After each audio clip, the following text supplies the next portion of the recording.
Hi folks. Okay, let me see. I've got 10 minutes for this video. Okay. So I'm back in, it's December 2030, I think. I'm back in Brampton for a few days. I slept out in the park again last night. It's kind of the stage I'm going through right now in my spiritual journey. Of course, you know, either I'm going to end up in an insane asylum or I'm going to become illuminated. That doesn't mean a lot to most people, but it means a lifetime of work for me. It's been necessarily an individual journey, just me, right? And my higher self that's been, I guess, guiding me and leading me to the experiences I need at the right times to get me out of here. By out of here, I mean to be fully spiritual, to be fully raised up into spirit. I wanted to talk a bit about. I sit under the trees and I think about making a video blog about the chakra system. So I wanted to mention two things about the chakras that I don't feel get very much attention, and certainly I haven't read this information in any chakra book that's available at bookstores. So I got this from, this is basic theosophy, basic esoteric Hinduism, and where I actually got most of this information is from Manly P. Hall, especially the first point. The first point I think is the most important, and I actually think it's the most important point, the most important piece of knowledge you can ever learn about the chakra system. If you're new to chakras, well, you can watch other videos or read a book on chakra system. It's not that difficult. There are 7 vortices, spinning wheels. Chakra means spinning wheel, so 7 spinning wheels of energy. You have an infinite number of small chakras, but you have 7 major ones, and they run along the spinal column. The 7th one is a few inches above your head, and your root, your first one, is way down the bottom of the column. Well, it's right between your legs. Your root chakra is right between your legs, and all the others 5 are along the spinal column. But the first point I wanted to mention about the chakra system that no book mentions that I've come across is basically that the difference between a spiritually illuminated being, a spiritually enlightened being, like we've had a few in history, right? Most of them have turned out to be men, but there have been many women who've also been spiritually illuminated. It has nothing to do with sex. Muhammad, Christ, Buddha, Pythagoras, Apollonius of Tyana, more recently the Comte de Saint-Germain of the Renaissance period, many others. What's the difference between them and me, or them and most people? Right? Most people have not reached that stage of spiritual development. What's the difference between them and us? And the difference is that their chakras are spinning in the opposite direction that ours are. Okay, so that's the difference between Christ and you, or me. That his chakras are spinning in the reverse direction that ours are. Everybody's born with the chakras spinning, basically, from a spiritual perspective, in the wrong direction. And the whole purpose of spiritual unfoldment, the ultimate end, the achievement of spiritual illumination is very much predicated on reversing the spin of your chakras. Right? That's my first point, is basically chakra spin reversal equals illumination. That's almost the equation right there.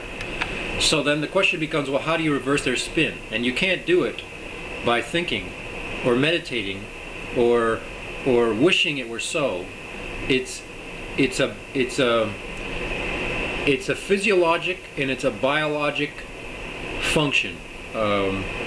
that is beyond your conscious control.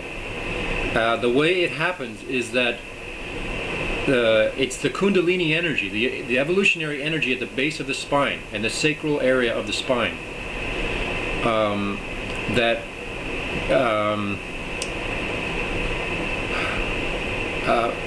as it rises up the sixth ventricle of the spinal cord, the Sushumna Nadai of the Hindus, as it rises, it passes all these chakras. It passes through them all. And as it passes through them, it reverses their direction. So it's the Kundalini rising that results in the reversal of the direction of spin of their chakras. And that results in illumination. Now, of course, the Kundalini gets up to the center of the brain. It hits the third ventricle of the brain, the very central ventricle of the brain, activates the pituitary body. You know, at the end of its journey, it goes up to the third ventricle, and gradually, the pituitary body gradually emits a type of wave-like agitation in the brain that reaches the pineal gland, which is on the opposite side of the third ventricle, and actually affects a shifting of the pineal gland, which is called the gate of Brahma, or the third eye. The third eye is opened, and that is basically the experience of illumination. But on the way up, Kundalini reverses the spin of all your chakras. Now that's a very important point, and I wish I could go into it a little bit more now, but I want us to make the second point regarding what I think is missing from a lot of chakra books. But lastly, I'll say, on the first point, I'll say that there's no... So the question becomes, how do you reverse your chakra spin? Well, you got to activate Kundalini. But how do you do that? And for me, the only way to truly activate Kundalini rises of its own will and volition. You can't make it rise. And if you try to make it rise before it wants to, before it's ready to, you will get into a heck of a lot of trouble. Because many people have done that. Many yoga practitioners, many energy workers, they've experimented with their own body and they've tried to get Kundalini to rise before it's time, and they've paid the price. They've paid, I think, I'm sure that some people have paid the price with their lives, because the Kundalini energy is the most powerful energy. It's the evolutionary energy, so you don't want to mess around with it. So how do you get Kundalini to rise? Because it has to rise some way. And my response is, basically, Kundalini will rise when all of your seven chakras are fully opened. Even though they're spinning in the wrong direction, that doesn't matter. They have to become fully open. And then Kundalini will rise of its own accord. Now, how do you get them fully open? And that comes down, I profoundly, I believe from my own reading, that the only way to get Kundalini open, the only way to get the chakras open, the seven major chakras, is to purify, to completely purify your etheric body, which is made up of basically of chakras and connecting cord-like structures between chakras.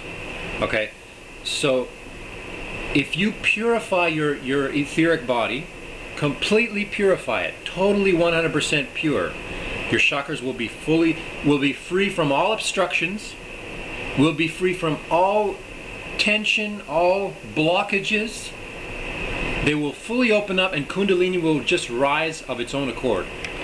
And this is very much what I'm in the process of attempting now in my life, is to become, from the etheric perspective, to become pure.